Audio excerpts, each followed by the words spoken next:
दोनों पार्टियों की जो बात थी वो सुनी गई, जो एलिगेशन लगाए उनको भी सुना गया। जो अक्यूज्ड है उसको हम सुप्रीम कोर्ट की गाइडलाइन के अनुसार इन्वेस्टिगेशन ज्वाइन करवा रहे हैं।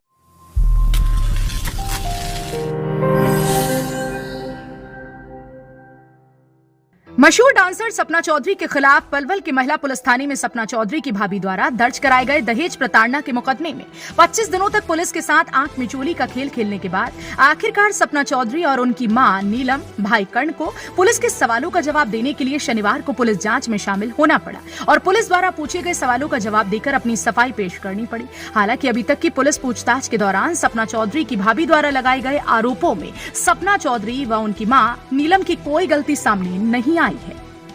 देखिए, एक कंप्लेंट वुमेन सेल में दी गई थी, जिसकी वुमेन सेल में काउंसलिंग की गई और काउंसलिंग में उनकी जो बात है वो बेनतीजा निकली।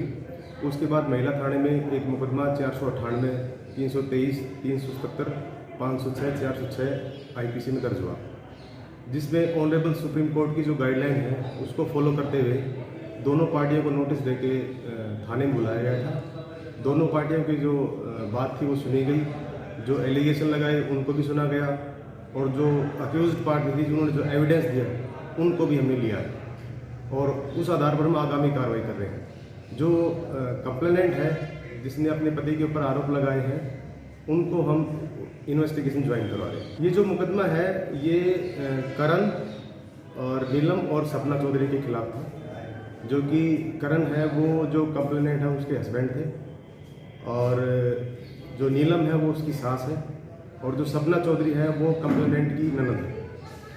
वैसे तो मशहूर डांसर सपना चौधरी किसी न किसी विवाद को लेकर सुर्खियों में बनी रहती हैं, लेकिन अब की बार सपना चौधरी पर किसी और ने नहीं बल्कि उनकी अपनी ही भाभी ने दहेज के लिए प्रताड़ित करने की गंभीर आरोप लगाए थे। जिन आरोपों में सपना चौधरी की भाभी ने अपने पति कर्ण, मां नीलम और ननंद सपना चौधरी पर छूछक में क्रेटा कार मांगने, मारपीट करने व अप्राकृतिक रूप से यौन शोषण करने के गंभीर आरोप लगाते हुए पलवल के महिला पुलिस थाने में लिखित शिकायत देकर कानूनी कार्यवाही की मांग की थी, जिस मामले की जांच महिला शैल द्वारा किए जाने के बाद तीनों लोगों के खिलाफ मुकदमा दर्ज किया गया था। इसी मामले में पुलिस द्वारा तीनों आरोपियों के पास पुलिस ने नोटिस भेजकर जांच में शामिल होने के लिए पलवल पुलिस के डीएसपी कार्यालय में बुलाया था। इसमें जो अक्यूज्ड है उसको हम सुप्रीम कोर्ट की गाइडलाइन के अनुसार इन्वेस्टिगेशन ज्वाइन करवा रहे हैं और शीघ्र ही इसका चालान हम न्यायालय में देंगे। क्योंकि सपना चौधरी और उसकी जो माता है नीलम वो दोनों आए थे, क्योंकि दोनों ही मुकदमे में नामजद आरोपी थे। हमारी इन्वेस्टिगेशन में दोनों ही इनोसेंट पाए गए। उनका एलिगेशन जो दहेज के लिए प्रताड़ित करना आदि वगैरह एलिगेशन था, जिसमें जो दोनों पार्टियों को सुना गया तो इस प्रकार की कोई बात नहीं पाई गई। हमारी इन्वेस्टिगेशन में सपना चौधरी और उनकी माता का कोई रोल नहीं है। उसके भाई को जो सुप्रीम कोर्ट की जो गाइडलाइन है Ernest Kumar versus state of Bihar, उनकी गाइडलाइन की पालना करते हुए हमने इन्वेस्टिगेशन ज्वाइन करवा दी है और उसका शीघ्र अतिशीघ्र जो चालान है वो न्यायालय में दिया जाएगा। बता दें कि पलवल की रहने वाली सपना चौधरी की भाभी ने पुलिस को दी गई शिकायत में आरोप लगाया था कि मेरी शादी 2018 में नजफगढ़ दिल्ली निवासी सपना चौधरी के भाई कर्ण के साथ हुई थी, लेकिन शादी के बाद से ही उसे दहेज के लिए प्रताड़ित किया जा रहा था और उसके साथ कई बार मारपीट भी की गई। लेकिन जब उसे बेटी हुई तो ससुराल वालों ने बेटी के छूछक में उनके पिता ने 3 लाख रुपए नकद, सोने चांदी के जेवरात व रीति रिवाज के अनुसार दिए जाने वाले कपड़े देते हुए काफी दान दहेज दिया था।